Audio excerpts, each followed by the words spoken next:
రైతు బంధుపై బట్టి చెప్పిన నిజం. 5 ఎకరాల వరకు ఇచ్చేసామన్న సీఎం రేవంత్. 3 ఎకరాల వరకే ఇచ్చామన్న డిప్యూటీ సీఎం. ఇప్పుడు 4 ఎకరాల వాళ్లకు ఇస్తున్నట్టు వెల్లడి. సీఎం మాటకు పూర్తి విరుద్ధంగా బట్టి ప్రకటన. యాదాద్రి అవమానంపై ఆవేదనలో బట్టి. అందుకే నిజాలు చెప్పారంటూ సన్నిహితులు. తెలంగాణ రాష్ట్రంలో ఉన్న 60 లక్షల మంది రైతాంగం వారికి రైతు బంధు మొత్తం ఇచ్చేశానని రేవంత్ రెడ్డి ఇటీవలే మాట్లాడిన టీవీ ప్రసంగాలలో అయితే మనం విన్నాము.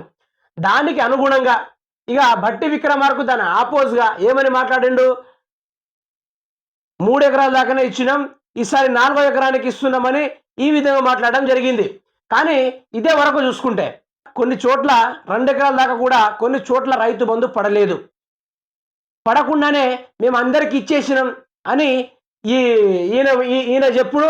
దీనికి తగ్గట్టుగానే ఇక V6 వెలుగు దాటిగా మట్టంతా అక్షరాలతో రాసి మా నాయకుడు ఇచ్చేసిండు, మా నాయకుడు చింపేసిండు, మా నాయకుడు నాటేసిండని ఇక V6 వెలుగు, ABN ఏవైతే ఈ పార్టీకి అమ్ముడు పోయిన ఛానల్స్ ఉన్నాయో వాటిలో మాత్రం పెద్ద పెద్ద అక్షరాలతోటి మా నాయకుడు రైతు బంధు అందరికి ఇచ్చేసిండు. మరి గీడ చూస్తేనేమో మేము 4 ఎకరాలకు ఈసారి ఇస్తున్నామని బట్టి విక్రమార్కు, మేము అందరికి ఇచ్చేసినామని రేవంత్ రెడ్డి. వీళ్ళిద్దరు దగాఫోర్. అసలు వీళ్ళ పార్టీలో వీళ్ళకే పడతలేదు, వీళ్ళకి కమిట్మెంట్ లేకుండా పోయింది ఈరోజైతే. ఈ ప్రభుత్వానికి, కాంగ్రెస్ ప్రభుత్వానికి ఒకటి చెప్తా ప్రజలారా, గత ప్రభుత్వం రైతు బంధు 7,700 కోట్ల రూపాయలు జమ చేసిపోయింది రైతాంగం వారికి రైతు బంధు అందాలని. కానీ ఈ ప్రభుత్వం దాన్ని ముంచేసి తినేసి మళ్ళీ RBI నుంచి కొన్ని 1,000 కోట్ల రూపాయలు అప్పు తీసుకొచ్చి ఆ పైసల్ని కూడా ఈరోజు ఇయ్యలేని పరిస్థితి.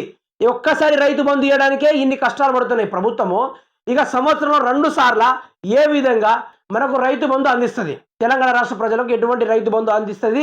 ఈ తెలంగాణ రాష్ట్ర యావత్ ప్రజలకు అర్థం కావాలి.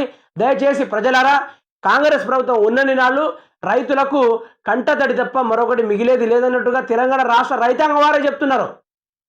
అదేవిధంగా దయచేసి ప్రజలారా, ఈ ప్రభుత్వం అధికారంలోకి వచ్చినప్పటి నుంచి రైతుల్లో వచ్చే అరిగోసలు అంతా ఇంత కాదు. కాబట్టి ప్రజలారా, ఈసారి ఎలక్షన్లో మీకు తగ్గ నాయకుడిని, మీకైతే ఎవరు మంచిగా చేస్తున్నారో వారి తగ్గ నాయకుడిని ఎంచుకోవాల్సిందిగా RGTV తెలుగు న్యూస్ ఛానల్ నుంచి విన్నతి.